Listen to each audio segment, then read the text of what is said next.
আপনি কি জানেন হাসরের ময়দানে মা বাপকে চিনবে না, বাপ সন্তানকে চিনবে না, সন্তান মাকে চিনবে না, সবাই উলঙ্গ অবস্থায় থাকবে।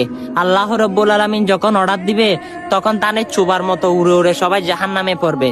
সে কঠিন সময় যদি আমার আকা মুস্তাফা মুহাম্মদুর রাসূলুল্লাহ সাল্লাল্লাহু আলাইহি সাল্লাম আপনার কাছে এসে যদি বলে, এই উম্মত চলো আমার সঙ্গে একসঙ্গে জান্নাতে চলো, তখন সে মুহূর্তটা কেমন হবে? অবশ্যই সে নবীকে দুনিয়া থাকাকালীন ভালোবাসতে হবে। সেই নবীকে একটু করে মন থেকে প্রাণ থেকে মহব্বত করবেন। আপনার জন্য জান্নাত ওয়াজিব, কারণ সেই রসুল আপনার জন্য এত কান্না করেছেন। হাসরের ময়দানে আপনার জন্য ইয়া হাবলি উম্মতি উম্মতি বলে কাঁদবে। চলুন সে নবীর সুন্দর সুন্দর বার্তাটা শুনেছেন, সে নবী কি আপনাকে হাত ধরে জান্নাতে নিয়ে যাবে, একসঙ্গে থাকবে, সেটা যদি মনে করেন ভিডিও বার্তাটা সকল উম্মতে মুহাম্মাদি সাল্লাল্লাহু আলাইহি সাল্লামের কাছে পৌঁছে দিতে পারেন। আমিন।